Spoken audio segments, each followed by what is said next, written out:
Two guys, same city, same year, same $50,000 sitting in their bank accounts.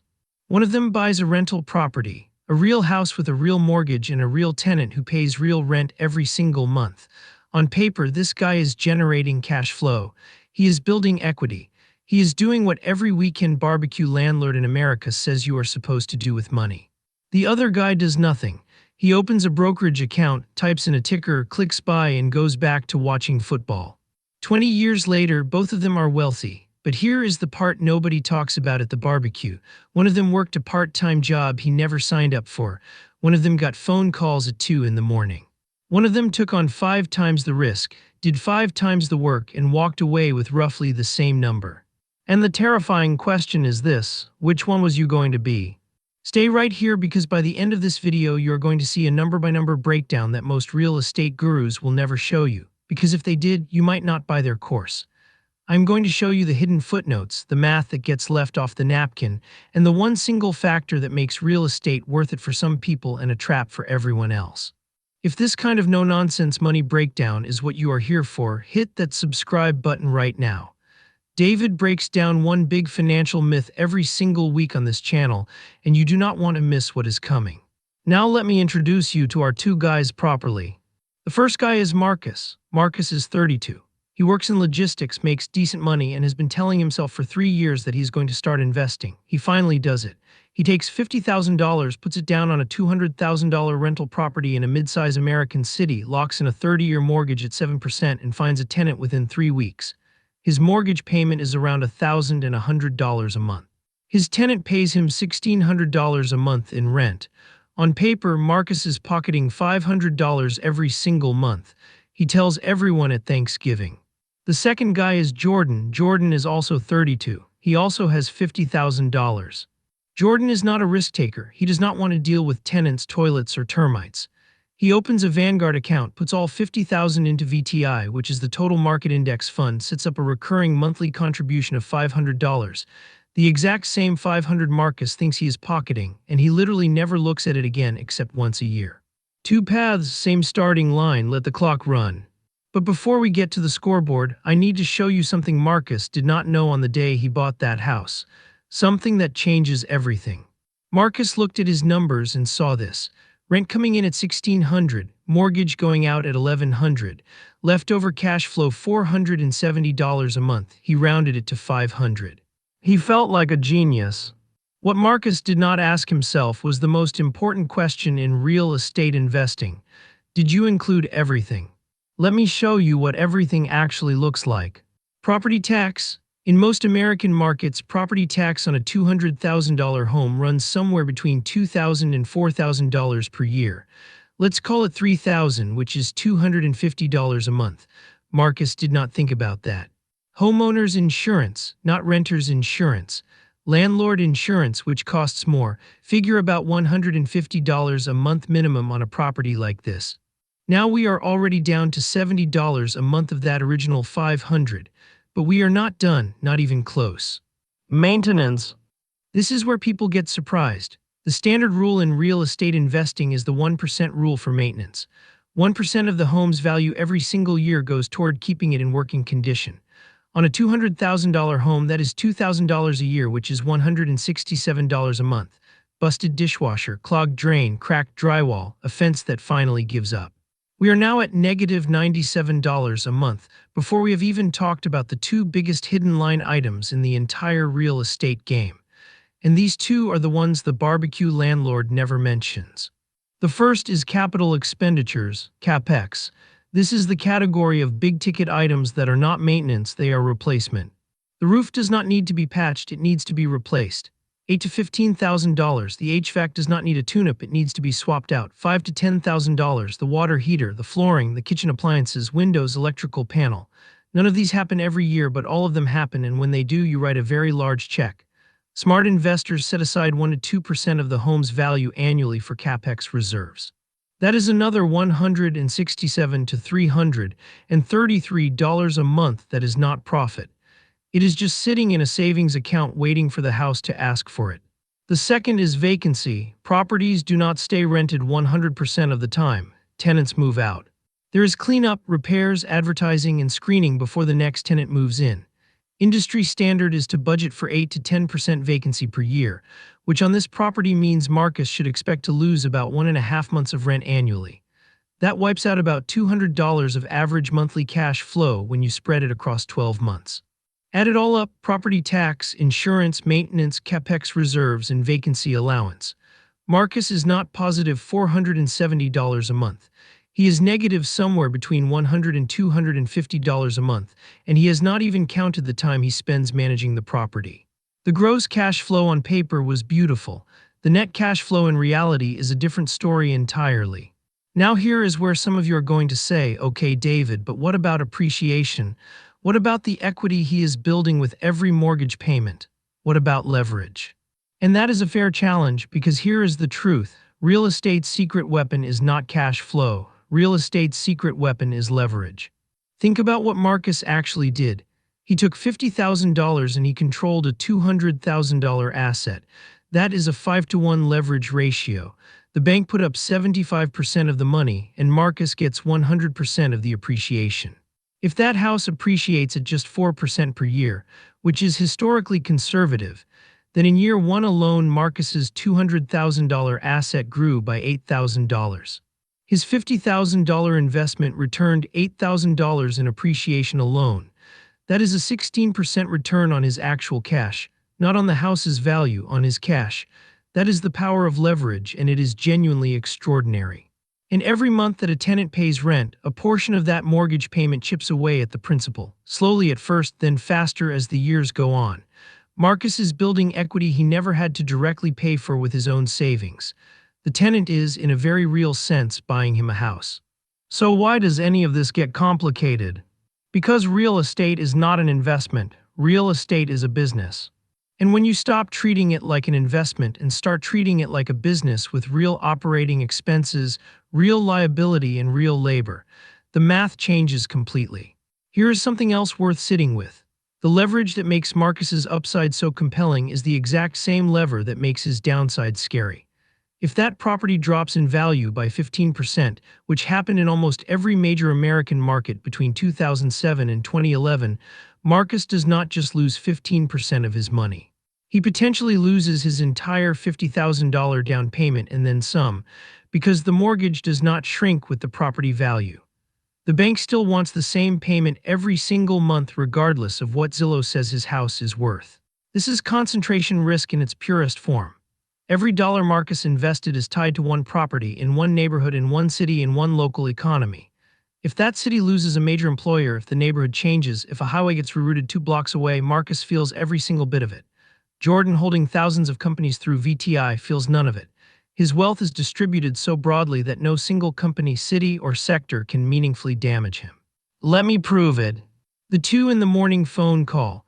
Marcus is asleep on a Tuesday in February. His phone lights up. It is his tenant. The pipe under the bathroom sink has burst. Water is spreading across the tile and creeping toward the carpet. Marcus has 2 choices. He can call an emergency plumber at 2 in the morning, which is going to cost him somewhere between $300 and $800 for after-hours service, or he can tell his tenant to deal with it and risk a much bigger water damage claim. Marcus chooses the plumber. He is up until 4:30 coordinating with a guy who cannot believe Marcus does not know where his main water shutoff valve is. The repair bill comes out to $540. That is more than Marcus's entire projected monthly cash flow, gone in one night before he has had his morning coffee. This is not hypothetical. This happens to landlords. This is the time tax that nobody puts on the spreadsheet. Showing the property, screening applicants, handling late rent, navigating lease renewals, responding to maintenance requests, coordinating contractors, dealing with the one tenant who decides to stop paying in month 11, and knowing that the eviction process in most American states takes 60 to 90 days minimum, during which you're still paying the mortgage with no rent coming in. That is real money lost. 3 months of mortgage payments over $3,000 before you can legally put someone new in that unit. And during that eviction process, Marcus cannot sleep, cannot focus at his actual job, and is spending evenings reading legal notices and calling his attorney. Now I want to be honest with you, because this channel does not have an agenda. Real estate has made more American millionaires than almost any other asset class in history. The leverage mechanism is genuinely powerful. The tax advantages are real and significant, and I want to show you those too. Depreciation. The IRS allows you to depreciate the value of a residential property over 27 and a half years. On a $200,000 building value, that is roughly $7,200 of paper loss per year that you get to deduct against your rental income. This does not mean you lost money. The house might be appreciating, but on paper you have a deduction that can dramatically lower your tax bill. And then there is the 1031 exchange. When Marcus is ready to sell that property, instead of paying capital gains taxes on the profit, he can roll 100% of the proceeds into a new, bigger property, defer all taxes, and do it again and again. Real estate investors have been building tax-free wealth this way for decades. The government essentially gives you an interest-free loan on your taxes every time you sell. These are real advantages. Depreciation and 1031 exchanges are legitimate wealth accelerators that stocks do not offer in the same way. But here is the question that actually matters. Do they change the outcome enough to make the harder path worth it for everyone? Let us go check on Jordan. And let me tell you something about Jordan's journey that sounds boring from the outside, but is actually the hardest part of this entire strategy. Jordan, remember, put his $50,000 into VTI, the Total Market Index Fund. He's not getting calls at 2 in the morning. He has not hired a contractor in his life. He has not thought about vacancy rates or CapEx reserves or landlord insurance. He set up a $500 a month automatic contribution and he went to live his life. In year 3, the market dropped 22%. Jordan's account went from about $80,000 to around $62,000. He watched $18,000 evaporate on a screen. His brother-in-law texted him saying this is why you should have bought property instead. Jordan felt sick. He did not sell. He kept contributing. In year 7, there was another correction, about 15% down. Jordan's account dropped again. He did not sell. He kept contributing. In year 12, during a particularly ugly stretch, Jordan's account sat underwater compared to where it had been 18 months earlier. Jordan's coworker at the office had just refinanced his rental property, pulled out equity, and bought a boat. Jordan kept contributing. This is the behavioral finance reality that most people underestimate. Index fund investing sounds simple, but it is psychologically brutal during the down years. The volatility is real. Watching $200,000 become $140,000 in a bear market and doing absolutely nothing requires a specific kind of discipline that most people say they have and very few actually demonstrate. Panic selling is the single biggest wealth destroyer in the history of retail investing. The math of compound growth only works if you actually stay invested through the ugly parts. You cannot harvest the years where the market goes up 30% if you buy late out during the year it went down 25%. The hold through everything mindset is not a suggestion, it is the entire strategy. Without it, index fund investing does not work. Marcus, on the other hand, holds an illiquid asset. If Marcus needs $50,000 fast, he cannot sell the bathroom. Real estate liquidity is a genuine constraint that most first-time investors do not factor in when they fall in love with the idea of passive income.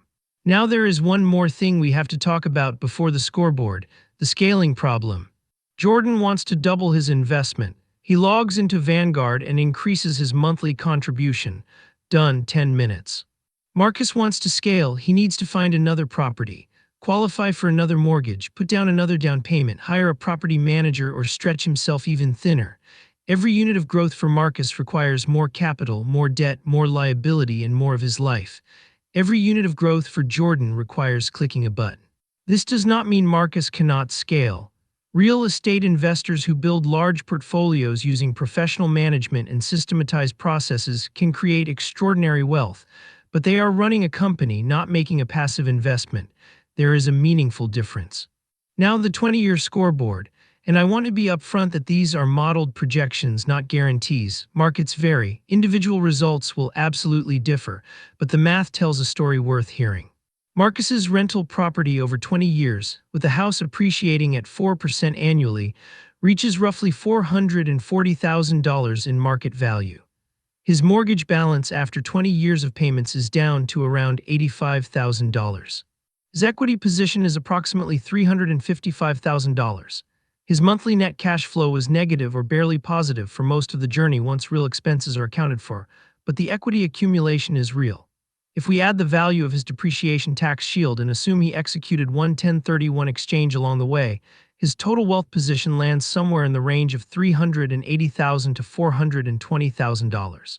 Jordan's VTI position over 20 years at an assumed average return of 9%, accounting for some volatility drag, with his initial $50,000 plus $500 per month in contributions, compounds to somewhere in the range of $380,000 to $440,000. They are nearly identical. But here is what is not identical. Jordan worked 0 additional hours. Jordan took 0 calls at 2 in the morning. Jordan faces no liability if a tenant trips on the front step. Jordan's wealth is completely liquid. Jordan never had a year where a bad tenant wiped out 12 months of his margins. Marcus built the same wealth and in the process ran a small business for 20 years. Is that bad? No, some people genuinely love real estate. They love the tangibility of owning a physical asset. They love the leverage game. They love the tax advantages. They love the feeling of controlling something real. And for those people, the business owner mindset fits naturally. The 2 a.m. phone call is just part of the deal. But the landlord fantasy, the version sold at weekend seminars and on YouTube thumbnails showing someone in front of a rented Ferrari, promises passive income and effortless wealth. And the hidden footnotes tell a different story. Did you include everything? Property tax, insurance, maintenance, CapEx, vacancy, the time you spent managing it, the stress you felt during the 3 months your tenant stopped paying, the legal fees, the repairs you did not budget for, the refinancing costs, the transaction costs when you eventually sell. Did you include everything? Because Jordan did not have to include anything. His whole strategy was built on the fact that he included nothing except time and consistency. Now here is the oxygen philosophy, and this is something David lives by on this channel. We do not tell you what to do with your money. That is not our job. Our job is to make sure you have the oxygen you need to breathe clearly before you make a decision that affects the next 20 years of your life. The oxygen in this case is the full picture, not the half story at the barbecue, not the guru's highlight reel, the actual line items, the actual time cost, the actual math with every footnote included. Real estate can be a magnificent wealth-building vehicle. Index fund investing can be a life-changing, completely effortless path to financial freedom. Both of these things are true at the same time. The question is never which one is better in the abstract. The question is which one fits the life you actually want to live. If you want to build a business, deal with the complexity, and use leverage to accelerate your wealth, real estate deserves a serious look. If you want to build wealth in the background while you focus on everything else that matters to you, the Total Market Index Fund is one of the most powerful tools in human financial history. VOO and VTI are not exciting. They are not a story you tell at Thanksgiving. They are just quietly, relentlessly compounding while you sleep. The barbecue landlord is not lying to you. He is just not telling you the whole story. Now you have the whole story. If this breakdown gave you something real to think about, share it with someone who's standing at this exact fork in the road right now. Hit the subscribe button if you're not already there, because David breaks down exactly this kind of financial myth every single week. And next week, we are going into something that is going to make a lot of people uncomfortable. We are going to look at why the advice your parents gave you about money is statistically likely to make you poorer, not richer, in the modern economy. You do not want to miss that one. Marcus and Jordan, same start, same finish, completely different 20 years. The only question that matters is which 20 years you want to live.